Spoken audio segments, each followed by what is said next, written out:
আল্লাহ রাব্বুল আলামিন পবিত্র কোরআন মাজিদের মধ্যে বলেন, ওয়া ইন তাউদ্দু নি'মাতাল্লাহি লা তুহসুহা। আল্লাহ বলেন, তোমরা যদি আল্লাহ প্রদত্ত নিয়ামতগুলো গ্রহণ করতে চাও, গণনা করতে চাও, আমার আল্লাহ জানিয়ে দেন, লা তুহসুহা, গনে গনে কোনোদিন শেষ করতে পারবে না। আল্লাহ তাআলা মানব দেহটাকে কত সুন্দর চমৎকার নিখুঁত করে বানিয়েছেন। আমাদের পা থেকে মাথা পর্যন্ত ইন্টারনাল এক্সটার্নাল কত বডি পার্টস, অঙ্গ প্রত্যঙ্গ দান করেছেন। এগুলোর মধ্যে অন্যতম দামি গুরুত্বপূর্ণ একটা নিয়ামতের নাম, গুরুত্বপূর্ণ সম্পদের নাম, গুরুত্বপূর্ণ একটা অঙ্গের নাম হলো কিডনি। এই কিডনি যে কত দামি মূল্যবান সম্পদ, যার কিডনি নষ্ট হয়ে গেছে কেবলমাত্র তিনিই বুঝতে পারবেন। একটা কিডনির ওজন সর্বোচ্চ 200 গ্রাম। মেডিকেল সায়েন্সের ভাষ্য মতে এই কিডনি দৈনিক মানব দেহের মধ্যে 180 লিটার রক্ত ফিল্টারিং করে দিচ্ছে, পরিশোধন করে দিচ্ছে। বলুন তো, এর জন্য দৈনিক আমাদেরকে কয় টাকা মূল্য বিল পরিশোধ করতে হয়? বিল দেওয়া লাগে? ও মুসলমান, একটু চিন্তা করে দেখুন, একটা কিডনি ডায়ালাইসিস মেশিনের ওজন হলো 200 কেজি। আল্লাহ না করুন আমার আপনার মধ্যে যদি কারো কিডনি ড্যামেজ হয়ে যায়, বিকল হয়ে যায়, নষ্ট হয়ে যায়, সপ্তাহে অন্তত 1 থেকে 2 বার কিডনি ডায়ালাইসিস করতে হয়। প্রতিবার খরচ পড়ে মিনিমাম 3 থেকে 4 হাজার টাকা। সময় লাগে কমপক্ষে 4 থেকে 5 ঘন্টা। কিয়ামতের দিন আমার আল্লাহ রাব্বুল আলামিন যদি প্রশ্ন করেন, গোলাম, আমি তোমার জন্মের পর থেকে নিয়ে মৃত্যু পর্যন্ত এই কিডনি নামক মেশিনের সাহায্যে দৈনিক 180 লিটার রক্ত ফিল্টারিং করে দিয়েছিলাম, ও আমার গোলাম, আজকে তুমি সেগুলোর মূল্যটা আদায় করে যাও। সেদিন হিসাব দিতে পারবেন? হ্যাঁ, এরকম দামি দামি নিয়ামত আমার আল্লাহ একটার দুইটা নয়, অগণিত অসংখ্য অসংখ্য দান করেছেন। আধুনিক বিজ্ঞান বলে একজন অ্যাডাল্ট প্রাপ্তবয়স্ক সুস্থ সবল মানুষ আমরা দৈনিক 550 লিটার অক্সিজেন তথা 19 কিউবিক ফিট অক্সিজেন গ্রহণ করছি, সেবন করছি। এই অক্সিজেন যে কত দামি মূল্যবান সম্পদ। আমাদের কারো ঘরের মধ্যে যদি চাউল না থাকে, ডাউল না থাকে, এর জন্য আমরা কত পরিশ্রম করি, টেনশন করি, কত টাকা খরচ করি। অথচ একজন মানুষ খাদ্য পানীয় ছাড়া কয়েকদিন মেডিকেল সায়েন্সের বাসায় 7 দিন সর্বোচ্চ বেঁচে থাকতে পারে। কিন্তু অক্সিজেনের মতো দামি গুরুত্বপূর্ণ নিয়ামত ছাড়া একজন মানুষ পৃথিবীতে ম্যাক্সিমাম 3 মিনিটের অধিক বেঁচে থাকা সম্ভব না। এই অক্সিজেনের মতো দামি গুরুত্বপূর্ণ নিয়ামতের জন্য আমাদের কোনো টেনশন করতে হয়, পরিশ্রম করতে হয়, টাকা খরচ করতে হয়?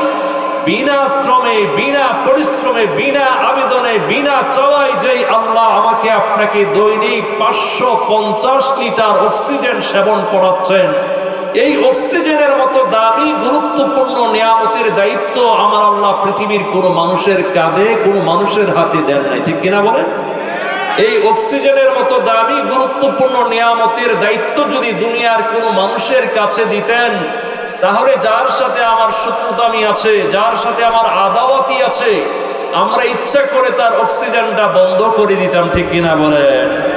যার বাস্তব প্রমাণ যদি বলি, বর্তমান পৃথিবীর সুপ্রিম পাওয়ার, সবচেয়ে বড় শক্তির নাম হলো ইউএসএ তথা ইউনাইটেড স্টেট অফ আমেরিকা, যুক্তরাষ্ট্র, মার্কিন যুক্তরাষ্ট্র। 40 দিন যাবত ইরানের উপর তারা শত বোম্বিং করেছে, চেষ্টা করেছে, ফাইটার জেট নিয়ে একযোগে হামলা করেছে। সব ধরনের তারা প্রযুক্তি তারা ইউজ করার পরও শুধুমাত্র পারমাণবিক বোমা মারা ছাড়া এমন কোন প্রযুক্তি নাই যেগুলো তারা ইরানের বিরুদ্ধে কার্যকর করে নাই। এত কিছু করার পরও যুক্তরাষ্ট্র কোনোভাবেই ইরানকে বশে আনতে পারে নাই, ঠিক কিনা বলেন? সম্মানিত হাজিরিন, হরমুজ প্রণালী, যেই হরমুজ প্রণালী দিয়ে পৃথিবীর প্রায় 20 থেকে 25 ভাগ তেল আসা যাওয়া করে, এটা হচ্ছে তেল পথ। ইরান এই তেল পথ হরমুজ প্রণালী বন্ধ করার কারণে গোটা পৃথিবীর মধ্যে এখন তেলের জন্য হাহাকার, ডিজেলের জন্য হাহাকার, গ্যাসের জন্য আমাদের বাংলাদেশ সহ মালদ্বীপ, ভুটান, পাকিস্তান, এমনকি জার্মান, ইটালি, ফ্রান্স, স্পেন, স্বয়ং আমেরিকার মধ্যে তেলের দাম প্রতি ব্যারেল প্রতি 115 থেকে 125 ডলার পর্যন্ত চলে গেছে। এক হরমুজ প্রণালী, ছোট্ট একটা প্রণালী। মুসলমান বড় করে বোঝেন, একটা ছোট্ট হরমুজ প্রণালী বন্ধ করে দেওয়ার কারণে 41 দিন ধরে বন্ধ করে দেওয়ার কারণে যদি পৃথিবীর মধ্যে অবস্থা হয় যে আল্লাহ আমাকে আপনাকে প্রতিনিয়ত 800 কোটি মানুষকে একসাথে বিনামূল্যে ফ্রি ভাবে অক্সিজেন গ্রহণ করাচ্ছেন, সেই আল্লাহ যদি 1 মিনিট 2 মিনিট 5 মিনিটের জন্য অক্সিজেনটা বন্ধ করে দেন, বলুন তো পৃথিবীর মধ্যে আমার আপনার পক্ষে কোন মানুষের পক্ষে বেঁচে থাকা সম্ভব হবে কি? হায়রে মানুষ, দৈনিক আমরা যদি 550 লিটার অক্সিজেন সেবন করি, প্রতি লিটার অক্সিজেনের দাম মিনিমাম যদি আমরা 100 টাকা লিটার ধরি, দুনিয়ার কোনো হসপিটাল আপনাকে দিবে না। ছোট্ট একটা 3 লিটার 3.5 লিটার 5 লিটারের একটা অক্সিজেনের বোতল আমরা কয়েক ঘন্টা ইউজ করি, এরপরে বিল হয়ে যায় 1500 থেকে 3000 টাকা, 2500 টাকা পর্যন্ত। বিভিন্ন মেডিকেলে বিভিন্ন দাম রাখে, ঠিক কিনা বলেন? ধরে নিলাম যদি 1 লিটার অক্সিজেনের দাম আমরা মিনিমাম 100 টাকা করে ধরি, তাহলে টাকার অঙ্কে আমরা কনভার্ট করলে দেখতে পাই একজন মানুষ আমরা দৈনিক 55,000 টাকার অক্সিজেন গ্রহণ করে যাচ্ছি। সুবহান, আরেকটু জোরে বলেন না সুবহান। হায়রে মানুষ, আমরা কত নাফরমান। দুনিয়ার মধ্যে 24 ঘন্টা আমরা নেতার তারিফ করি, প্রাইম মিনিস্টারের প্রশংসা করি, ব্যক্তির প্রশংসা করি, আমরা পীর সাহেবের প্রশংসা করি যে আল্লাহ আমাকে আপনাকে এত এত নিয়ামত দান করেছেন। সেই আল্লাহর জন্য আমরা এক মুহূর্তের জন্য জবান করে প্রশংসা করতে পারি না, ঠিক কিনা বলেন? তাই আসুন আরেকবার একটু সকলে জবান ছেড়ে, অন্তরের অন্তঃস্থল থেকে কৃপণতা ছেড়ে, জরাজরণিতা ছেড়ে, সংকীর্ণতা ছেড়ে, সব ধরনের আমিত্ব বরত্ব বর্জন করে আমার আল্লাহ তাআলার জন্য আরেকবার জবান ছেড়ে পড়ি আলহামদুলিল্লাহ। সম্মানিত হাজরিন, ভূমিকা দেওয়ার প্রয়োজন নাই, আমি আপনাদের খেদমতে পবিত্র কোরআন মাজিদের 50 নম্বর সূরা, সূরা কাফ, একটি গুরুত্বপূর্ণ সূরা, সূরা কাফের 18 এবং 19 নম্বর আয়াত কারিমা তিলাওয়াত করেছি। আল্লাহর হাবিব দুজাহানের সম্রাট জনাবে মুহাম্মদুর রাসূলুল্লাহ সাল্লাল্লাহু আলাইহি ওয়াসাল্লামের মুখ নিঃসৃত বাণীগুলোর মধ্য হতে একখানা হাদিস শরীফ পাঠ করেছি। আমি আমার তিলাওয়াতকৃত আয়াত এবং হাদিসের আলোকে আপনাদের খেদমতে মৃত্যুর যন্ত্রণা, মৃত্যুর কষ্ট, জীবনের শেষ লগ্নে মুমিনের মৃত্যু কেমন হবে, কাফের বেঈমানদের মৃত্যু কেমন হবে, এই সম্পর্কে আলোচনা করার ইচ্ছা পোষণ করি।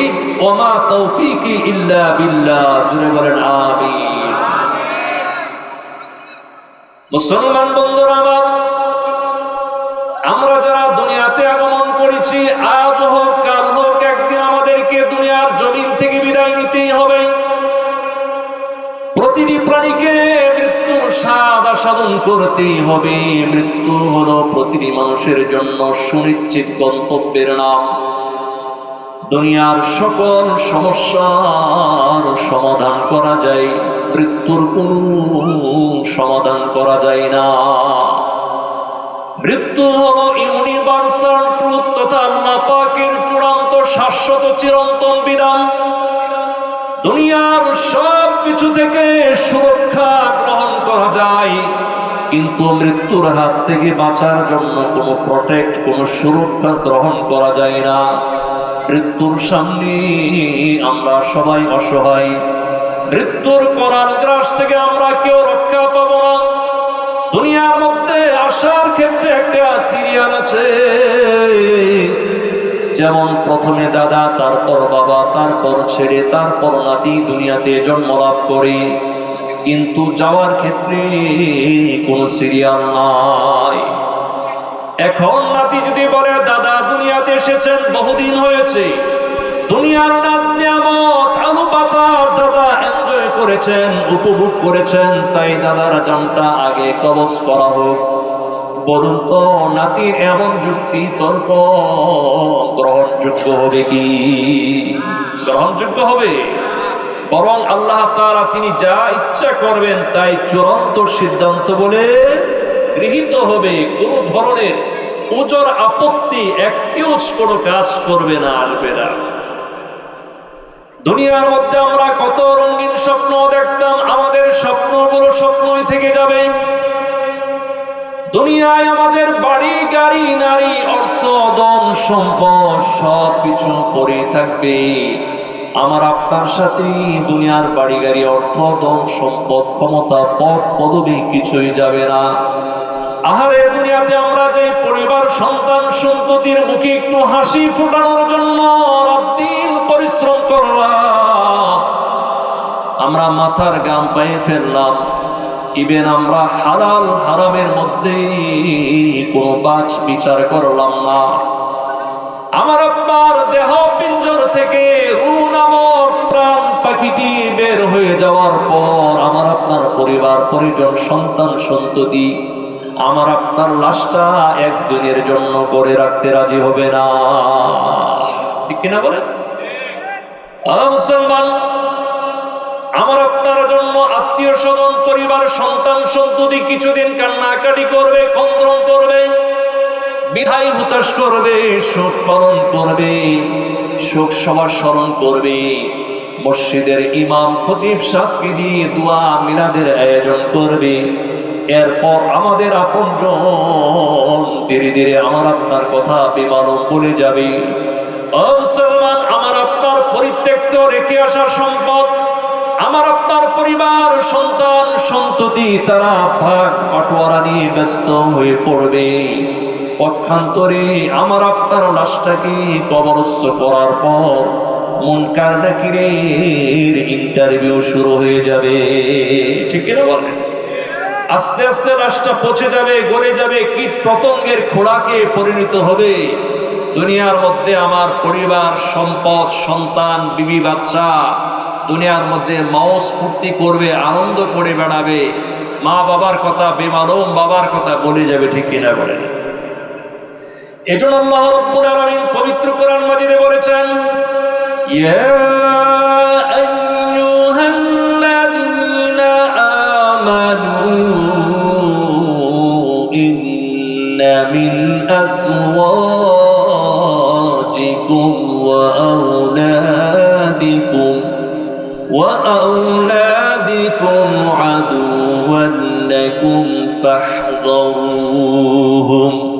আল্লাহ বলেন, হে মুমিনগণ, নিশ্চয়ই তোমাদের কত স্ত্রী, কত সন্তান, সন্ততি কিয়ামতের দিন তারা তোমাদের শত্রুতায় পরিণত হয়ে যাবে। কিয়ামতের দিন তারা তোমাদের দুশমন হয়ে যাবে। সুতরাং ফাহযারুহুম, তাদের ব্যাপারে তোমরা সতর্কতা অবলম্বন করো। খবরদার, স্ত্রী, সন্তান, পরিবার, সন্তান, সন্ততির মহব্বতে পড়ে আখিরাত পরকালের কথা ভুলে যেও না। স্ত্রী, সন্তান, পরিবারের কথা, এদের মহব্বতে পড়ে পরকাল আখিরাতের কথা ভুলে যেও না। খবরদার, সন্তান পরিবারের মহব্বতে পড়ে একটা টাকা হারাম পন্থায় যেন তোমার পকেটের মধ্যে না ঢুকে। আমরা বর্তমান এমন একটা যুগে এসেছি, আমরা পরিবার, সন্তান, সম্পত্তির মহব্বতে পড়ে দুনিয়ার মধ্যে এমন কোনো অন্যায়, অপরাধ, এমন কোনো খারাপ কাজ নাই, গর্হিত কাজ নাই যেগুলো আমরা অবলীলায় করে যাচ্ছি না, ঠিক কিনা বলেন? সম্পদ উপার্জন করার ক্ষেত্রে ইসলামের একটা নীতিমালা আছে। নবী আলাইহিস সালাম বলেছেন, তলাবু কাসবিল হালালি ফরিদাতুন বাদাল ফরিদা। একটা ফরজ বিধান পালন করার পর আরেকটা গুরুত্বপূর্ণ ফরজ হচ্ছে হালাল পন্থায় সম্পদ, জীবিকা উপার্জন করা। সুবহানাল্লাহ। মুসলমান, আল্লাহর হাবিব বুখারীর বর্ণনায় বলেছেন, বর্তমান আমরা শেষ জামানায় এমন একটা যুগে পদার্পণ করেছি যখন আমরা সম্পদ উপার্জন করার ক্ষেত্রে হালাল আর হারামের মধ্যে কোনো বাদ বিচার করছি না। নবী বলেন, লা ইয়াতিয়ান্না আলান নাসি জামানুন লা ইউবালিল মারউ বিমা আখাযাল মাল আমিন হালালিন আমিন হারাম। শেষ জামানায় এমন একটা সময় আসবে যখন আমার উম্মত সম্পদ উপার্জন করার ক্ষেত্রে হালাল আর হারাম বাদ বিচার করবে না।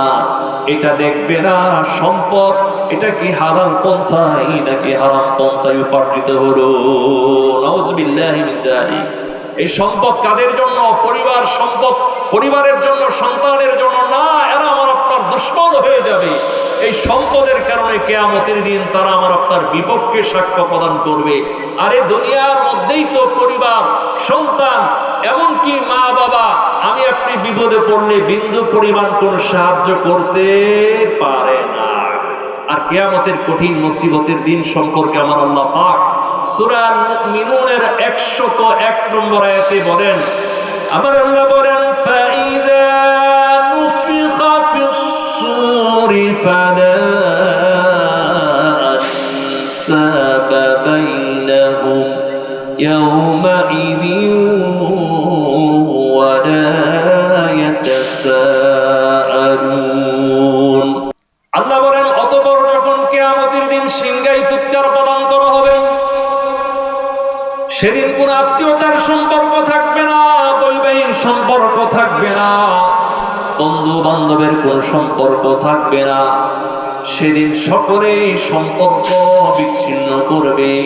ওয়ালা ইয়াতাসাআলুন, কেউ কারো ব্যাপারে বিন্দু পরিমাণ জিজ্ঞাসাও করবে না। দুনিয়ার মধ্যে বিপদে পড়লে আমরা একটু আগে যাই, জিজ্ঞাসা করি, ঠিক কিনা বলেন? বন্ধুর কাছে ফোন দিলে, এই যে ইয়াং তরুণ আছে, এখন বর্তমান কিশোর গ্যাং আছে, তোমরা ভালো মানুষ, এবার আপনাদের আমবাগে মনে হয় কিশোর গ্যাং ট্যাং নাই, আছে নাকি বলেন তো? কিশোর গ্যাং নাই? কোনাবাড়িতে নাই? বহুত আছে, হয়তো আপনারা জানেন। কিশোর গ্যাং কি এটা চিনেন? এটা 13-14 বছরের ফুলাবান হুন্ডা নিয়ে শোডাউন করে, রাস্তায় সাদাবাজি করে, এটা করে সেইটা করে। একটা বিপদে বললে ফোন দেয়, দোস্ত কই আছিস? আমি তো অমুক জায়গায় আটকে গেছি। ও কি হয়েছে দোস্ত? তারা 1 মিনিটের মধ্যে আইতেছে। উইরিয়া, ঠিক কিনা? বন্ধু বিপদে পড়লে সাহায্য করে। কিন্তু আমার আল্লাহ বলেন, কিয়ামতের দিন যখন সিংহায় ফুৎকার প্রদান করা হবে, সেদিন কোন আত্মীয়তার সম্পর্ক থাকবে না, বৈবাহিক সম্পর্ক থাকবে না, বন্ধু বান্ধবের কোন সম্পর্ক থাকবে না, সমস্ত সম্পর্ক ছিন্ন হয়ে যাবে। কিয়ামতের দিন আপনার আমার পাশে আমার আপনার পরিবার, সন্তান, বিবি, বাচ্চা বিপদগ্রস্ত অবস্থায় দেখার পরও তাকে জিজ্ঞেস করবেন না, ও কলিজার টুকরো সন্তান, ও প্রিয়তমা বিবি, ও প্রিয়তম স্বামী, তোমার কি অবস্থা? তুমি কেন এখানে অবস্থায় আছো? কিয়ামতের দিন বিন্দু পরিমাণ কেউ কারো ব্যাপারে জিজ্ঞাসাবাদ করবে না। কিয়ামতের এই কঠিন মুসিবতের আমার আপনার পরিবার, সন্তান সম্পর্ক ছিন্ন করবে।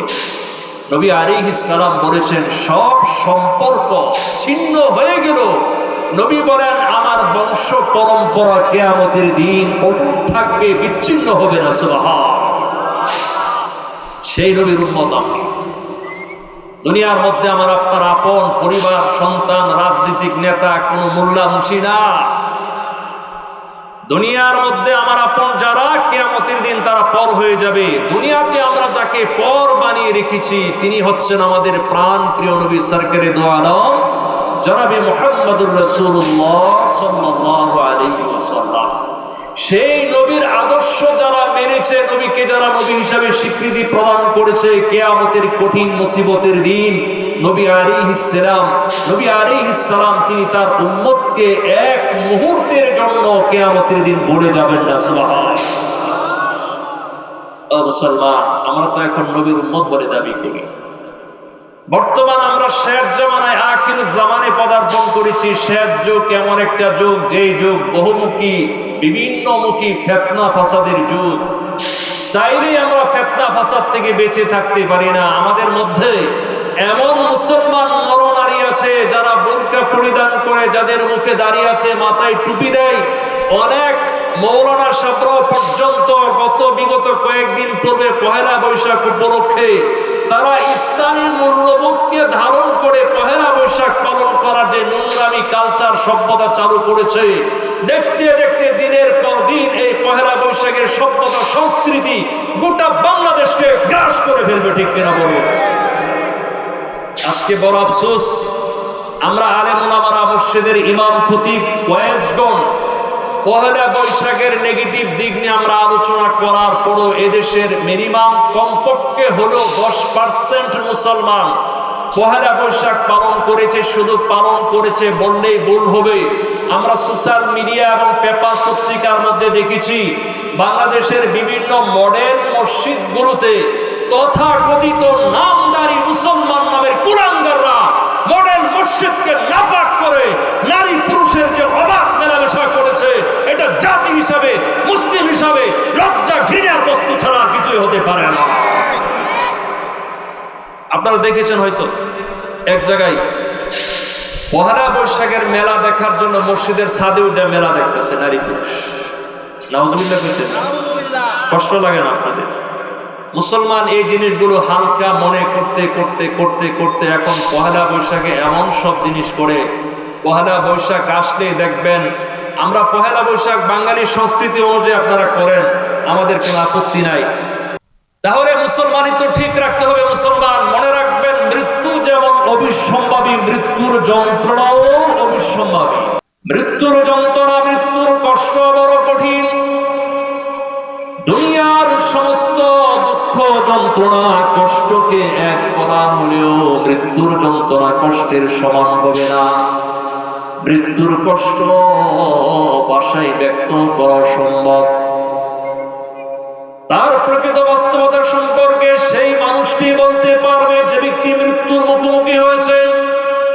তবে আল্লাহ রাব্বুল আলামিন গাফেল বান্দাদেরকে সতর্ক সাবধান করার জন্য কোরআন কারীমের মধ্যে বলেছেন, ওয়াজাআত সাকরাতুল মাউতি বিল হাক্কি যালিকা মা কুনতা মিনহু তাহিদ।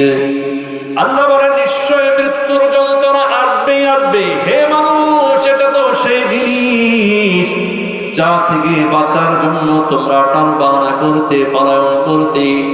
পয়গম্বরে আরবি সাল্লাল্লাহু আলাইহি ওয়াসাল্লাম মৃত্যুর যন্ত্রণা কষ্টের সম্মুখীন হয়েছেন।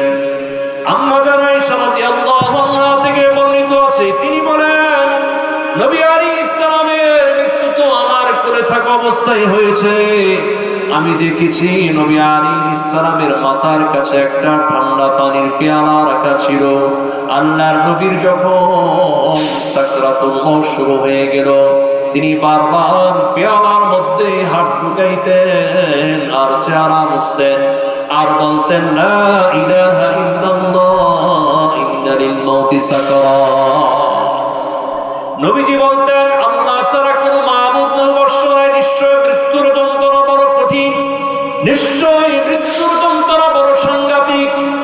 বুখারীর বর্ণনা, আম্মা জান আয়েশা রাদিয়াল্লাহু আনহা হতে বর্ণিত, তিনি বলেছেন, আমি সচক্ষে নবীজির মৃত্যু যন্ত্রণা দেখার পর দুনিয়ার মধ্যে আর কোন মানুষের মৃত্যু যন্ত্রণা দেখে কোনোদিন ভয় পাই নাই।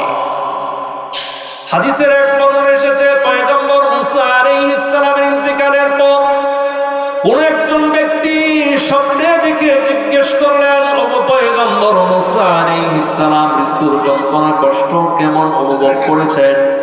পয়গম্বর মুসা আলাইহিস সালাম বললেন, মৃত্যুর সময় হলে আমার কাছে মনে হলো কতগুলো বিষাক্ত কাঁটা আমার কলিজার মধ্যে ঢুকিয়ে শরীরের প্রতিটি রগ রেশার মধ্যে পেঁচিয়ে একসাথে কতগুলো মানুষ একত্রিত হয়ে টান দিলে যতটুকু না যন্ত্রণা কষ্ট হতো, মৃত্যুটা আমার কাছে এর চাইতে কষ্টকর মনে হয়েছে। অন্য এক বর্ণনায় এসেছে মুসা আলাইহিস সালাম বলেছেন, একটা জীবন্ত ছাগলের চামড়া খসাইলে যেমন যন্ত্রণা কষ্ট মনে হতো, মৃত্যুটা আমার কাছে এর চাইতে কষ্টকর মনে হয়েছে। হযরত শাদ্দাদ ইবনে আউস রাদিয়াল্লাহু আনহু থেকে বর্ণিত আছে, তিনি বলেছেন, ইহকাল পরকালের সকল কষ্টের চাইতে মৃত্যুর যন্ত্রণা আরো অধিকতর কষ্টকর। কাউকে যদি কাঁচি দ্বারা কর্তন করা হয়, একটা জীবন্ত মানুষকে যদি করাত দ্বারা ফেলে ফেলা হয়, কর্তন করা হয়, কিংবা একটা জীবন্ত মানুষকে ফুটান্ত তেলের মধ্যে ছেড়ে দেওয়া হয়, ওই লোকটির জন্য মৃত্যু যেমন কষ্টদায়ক হবে না, এর চাইতে মৃত্যু আরো ভয়ঙ্কর যন্ত্রণাদায়ক কষ্টকর হবে। মুসলমান, কোন মৃত মানব যদি কবর থেকে উঠে তার মৃত্যুর কষ্টের কথা বর্ণনা দিতে পারত, তাহলে আদম সন্তান এক মুহূর্তের জন্য দুনিয়ার মধ্যে স্বস্তির নিঃশ্বাস ফেলতে পারত না। হাদিস শরীফের মধ্যে এসেছে, হযরত আব্দুল্লাহ ইবনে মাসউদ রাদিয়াল্লাহু আনহু থেকে বর্ণিত, নবী আলাইহিস সালাম বলেছেন, তোমরা বনী ইসরাঈল থেকে ঘটনাগুলি বর্ণনা করে কোনো ক্ষতি নাই, কারণ তাদের মধ্যে অনেক বিস্ময়কর ঘটনা রয়েছে। এরপর আল্লাহর হাবিব তিনি নিজে একটি ঘটনা বয়ান শুরু করলেন। নবী আলাইহিস সালাম বললেন, একবার বনী ইসরাঈলের কতগুলো মানুষ তারা হাঁটতে হাঁটতে একটা পুরাতন কবরস্থানে চলে গেল। কবরস্থানে যাওয়ার পর তারা বলল, চলো আমরা নামাজ পড়ার পর আল্লাহর কাছে দোয়া করি, আল্লাহ যেন একজন মৃত মানুষকে আমাদের জন্য কবর থেকে জিন্দা করে দেন, বের করে দেন, যেন মৃত মানুষটা মৃত্যু সম্পর্কে কিছু বয়ান করতে পারে। এরপর তারা কবরস্থানে গিয়ে নামাজ পড়ল। দোয়া করার পর হঠাৎ করে কবর ফেটে একজন মৃত মানুষ বের হয়ে যায়। সে মাথা বের করে বলতেছে, ও আল্লাহর বান্দারা, তোমরা কি জানতে চাও? শুনে নাও, আমি আজ থেকে 90 বছর পূর্বে মৃত্যুবরণ করেছি, এখনো পর্যন্ত মৃত্যুর যন্ত্রণা আমি হাড়ে হাড়ে টের পাচ্ছি। মুসলমান, এ তো হচ্ছে সেই তৎকালীন যুগের কথা। সর্বকালের সর্বযুগের সর্বশ্রেষ্ঠ নবী, দুজাহানের সম্রাট জনাবে মুহাম্মদুর রাসূলুল্লাহ সাল্লাল্লাহু আলাইহি ওয়াসাল্লাম মৃত্যুর যন্ত্রণা কষ্ট কেমন অনুভব করেছেন। হাদিস শরীফের মধ্যে এসেছে, যেদিন নবী আলাইহিস সালামের আত্মা জান মুবারক কবজ করা হয়, সেদিন জিবরাইল আমিনের সাথে আর একজন ফেরেশতা আগমন করেছিলেন। জিবরাইল আমিন আগমন করার পর আল্লাহর হাবিবের হুজরা মুবারকের সামনে দাঁড়িয়ে বললেন, ইয়া রাসূলুল্লাহ, আজকে আমার সাথে নতুন একজন মেহমান, নতুন একজন অতিথি নিয়ে এসেছি, যেই মেহমান আগে পরে কোনদিন আপনার সাথে সাক্ষাৎ করেন নাই। এরপর জিবরাইল আমিনের সাথে মালাকুল মউত আজরাইল আলাইহিস সালাম আল্লাহর হাবিবের দরবারে প্রবেশ করার পর, হুজরা মুবারকে প্রবেশ করার পর বললেন, ইয়া রাসূলুল্লাহ, দুনিয়ার মধ্যে আপনার পূর্বে কোনো মানুষের জান কবজ করার জন্য অতীতে কোনোদিন আমি পারমিশন নেই নাই, অনুমতি গ্রহণ করি নাই। ইয়া রাসূলুল্লাহ, আজকে শুধুমাত্র আপনার জান কবজ করার জন্য আমি অনুমতি প্রার্থনা করছি। নবী আলাইহিস সালাম বললেন, ও মালাকুল মউত, আমি যদি তোমাকে অনুমতি না দেই কি করবে? মালাকুল মউত বললেন, আল্লাহ তাআলা নির্দেশ করেছেন আপনাকে রেখে চলে যেতে। পরক্ষণে জিবরাইল আমিন বললেন, ইয়া রাসূলুল্লাহ, স্বয়ং আরশে আজিমের মালিক আল্লাহ রাব্বুল আলামিন আপনার সান্নিধ্য অর্জন করার জন্য বেকুল হয়ে অপেক্ষা করছেন। এবার নবী আলাইহিস সালাম বললেন, ও মালাকুল মউত, তাহলে আর দেরি করো না, আমার জানটা কবজ করে নাও। আল্লাহর হাবিবের যখন জান কবজ শুরু হয়ে গেল, সাকরাতুল মউত শুরু হয়ে গেল, আল্লাহর নবীর কলিজার টুকরো কন্যা ফাতেমা রাদিয়াল্লাহু আনহা বর্ণনা করেন, আমি আব্বা জানের পাশে অবস্থান করছিলাম, আমি লক্ষ্য করলাম একবার আল্লাহর হাবিব তিনি তার হাতটাকে এরকম ভাবে সংকুচন করছেন আর একবার প্রসারিত করে দিচ্ছেন। সেই সময় আল্লাহর হাবিবের পুরো দেহটা চাদর দ্বারা ঢেকে রাখা ছিল। আমি চাদরটা উঠিয়ে দেখি আল্লাহর নবীর শরীরের প্রতিটি লোমকূপের গোড়া থেকে দরদর করে ঘাম নির্গত হচ্ছে। মুসলমান, এরপর আল্লাহর হাবিব বলেন, ও মালাকুল মউত, তুমি তোমার কাজ করে নাও। মালাকুল মউত আল্লাহর হাবিবের জান কবজ করার জন্য তিনি তার কুদরতি হাতটাকে মৃদুভাবে আল্লাহর হাবিবের সিনার উপর রাখলেন। নবীজি বললেন, ও মালাকুল মউত, তুমি কি তোমার হাত আমার বুকের মধ্যে রাখছো নাকি উহুদ পাহাড়টা আমার উপর চাপিয়ে দিয়েছো? যেই নবী সর্বকালের সর্বযুগের সর্বশ্রেষ্ঠ নবী, সেই নবী আলাইহিস সালাম মৃত্যুর যন্ত্রণা কষ্ট পেয়েছেন। সমস্ত নবীগণ তারা মাসুম ছিলেন, নিষ্পাপ ছিলেন। নবী আলাইহিস সালামগণ তারা সব সময় মৃত্যুর যন্ত্রণা থেকে বাঁচার জন্য আল্লাহ তাআলার কাছে দোয়া চাইতেন। সুবহানাল্লাহ। মুসলমান, মানুষের যখন মৃত্যুর সময় নিকটবর্তী হয়, মৃত্যুর সময় উপস্থিত হলে মুসলমানদের মুমূর্ষু ব্যক্তির চিন্তার টেনশনের কোনো অন্ত থাকে না। কেননা একদিকে যেমন দুনিয়ার মহব্বত, অপরদিকে আপনজন ছেড়ে যাওয়ার বেদনা। দুনিয়াতে শত চেষ্টা সাধনা করার পর তারপর দুনিয়াতে থাকার কোনো সুযোগ থাকে না। মানুষের যখন সাকরাতুল মউত শুরু হয়ে যায়, ওই সময়টা খুবই গুরুত্বপূর্ণ সময়। কারণ অভিশপ্ত শয়তান মানুষের ঈমান ধ্বংস করার জন্য মনুষ্য অবস্থায় সর্বাত্মক চেষ্টা চালায়। নবী আলাইহিস সালাম বলেছেন, মানুষের যখন মৃত্যুর যন্ত্রণা চলতে থাকে, সেই সময় শয়তান তার বাম পাশে আগমন করে বলে, হে আদম সন্তান, তুমি যদি এই মৃত্যুর যন্ত্রণা থেকে মুক্তি আর পরিত্রাণ পেতে চাও, তাহলে আল্লাহ তাআলার সাথে একাধিক অস্তিত্ব মেনে নাও। আল্লাহ তাআলার সাথে তুমি শিরিক করে মৃত্যুবরণ করো।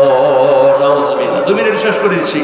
আল্লাহর হাবিব বিশ্বনবী আলাইহিস সালাম বলেছেন, মানুষের যখন ঈমানদার ব্যক্তির যখন মৃত্যুর সময় ঘনিয়ে আসে, সেই সময় তার পাশে শয়তান আগমন করে।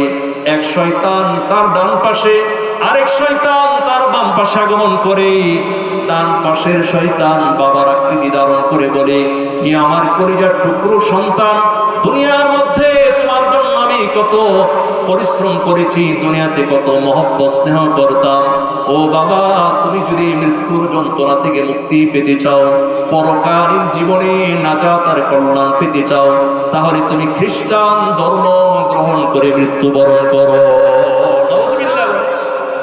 বাম পাশের ফেরেশতা মায়ের সূরত ধারণ করে, আকৃতি ধারণ করে বলে, হে আমার বৎস, তোমাকে আমি 10 মাস পেটের মধ্যে ধারণ করেছি, 2 বছর দুগ্ধ পান করিয়েছি। দুনিয়াতে তোমার জন্য আমি কত পরিশ্রম করেছি, নিজে না খাওয়াইয়া তোমাকে খাওয়াইছি। এ আমার কলিজার টুকরো সন্তান, তুমি যদি পরকালীন জীবনে নাজাত পেতে চাও, তাহলে তুমি ইহুদি ধর্ম গ্রহণ করো। কারণ ইহুদি ধর্ম হলো সর্বোত্তম সর্বশ্রেষ্ঠ ধর্ম। নাউজুবিল্লাহ। শুধু তাই নয়, মুমূর্ষু ব্যক্তির কাছে শয়তান ঠান্ডা পানির পেয়ালা শরবত নিয়ে নাকের সামনে নাড়াচাড়া করে। মুমূর্ষু অবস্থায় মানুষ পানির পিপাসায় একেবারে তৃষ্ণার্ত হয়ে যায়, কলিজাটা শুকিয়ে যায়। অনেক সময় মুমূর্ষু ব্যক্তি শয়তানের ওই ঠান্ডা পানি দেখার পর বলে, এ ভাই, আমার একটু পানি পান করা। শয়তান বলে, তোমাকে পানি পান করাইতে পারি, শর্ত একটা, যদি বলো দুনিয়াতে নবী রাসূলগণ যা বলেছেন মিথ্যা বলেছেন, অসত্য বলেছেন, তাহলে তোমাকে মুমূর্ষু অবস্থায় ঠান্ডা পানি পান করাবো। নবী আমার বলেন, কারো কপালে যদি কম ভক্তি লেখা থাকে, তাহলে ওই ব্যক্তি বেঈমান অবস্থায়, নাস্তিক অবস্থায়, কাফের অবস্থায় মৃত্যুবরণ করে। নাউজুবিল্লাহি মিন যালিক। ও মুসলমান, এই জন্য নবী বলেছেন, উকুরু মাউতাকুম, মৃত মানুষের কাছে তোমরা উপস্থিত থাকো। ওয়ালাকিনুহুম লা ইলাহা ইল্লাল্লাহ, তোমরা কালিমার তালকিন দাও। কালিমার তালকিন কেন দিবেন? কারণ নবী বলেন মান কানা আখিরু কালামিহি লা ইলাহা ইল্লাল্লাহ দাখালাল জান্নাহ, যার জবানের শেষ কথা হবে কালিমা লা ইলাহা ইল্লাল্লাহ, সে অবশ্যই অবশ্যই জান্নাতে প্রবেশ করবে। সুবহান।